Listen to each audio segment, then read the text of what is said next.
அஸ்ஸலாமு அலைக்கும். Happy good day. Super டேஸ்டியான ஈஸியான கார்லிக் ஸ்பெகட்டி வாங்க எப்படி ரெடி பண்ணலான்னு பார்க்கலாம். குழந்தைங்களுக்குலாம் ரொம்ப பிடிக்கும். இது ரெடி பண்ணுறதுக்கு ஒரு பேனில் தேவையான அளவு தண்ணி சேர்த்துட்டு உப்பு ஆயில் சேர்த்து தண்ணி கொதிக்கிற வரைக்கும் வெயிட் பண்ணலாம். இப்போது நான் ஹக்கா நூடுல்ஸ் தான் எடுத்திருக்கேன். நீங்கள் எந்த நூடுல்ஸ் வேணாலும் எடுத்துக்கலாம்.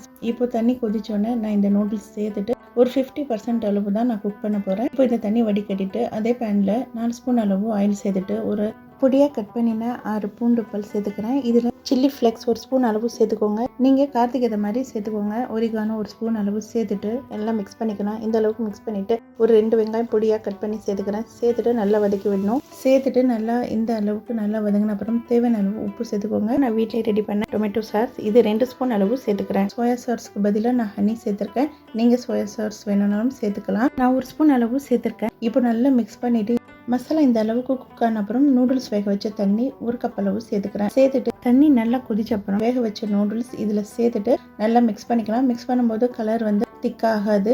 மிக்ஸ் ஆன அப்புறம் நூடுல்ஸில் மசாலாலாம் நல்லா அப்சர்வ் ஆன அப்புறம் நல்லா டார்க் கலரில் வந்துடும். இதில் ஃபைனலாக கொத்தமல்லி எள்ளு சேர்த்துக்கோங்க. சேர்த்து மிக்ஸ் பண்ணி சாப்பிட்டா அவ்வளோ டேஸ்ட்டாக இருக்கும். மறக்காமல் ட்ரை பண்ணுங்கள். ட்ரை பண்ணிவிட்டு எப்படி இருக்குன்னு கமெண்ட் செக்ஷனில் கமெண்ட் பண்ணுங்கள். தேங்க்யூ ஃபார் வாட்சிங். Happy good day.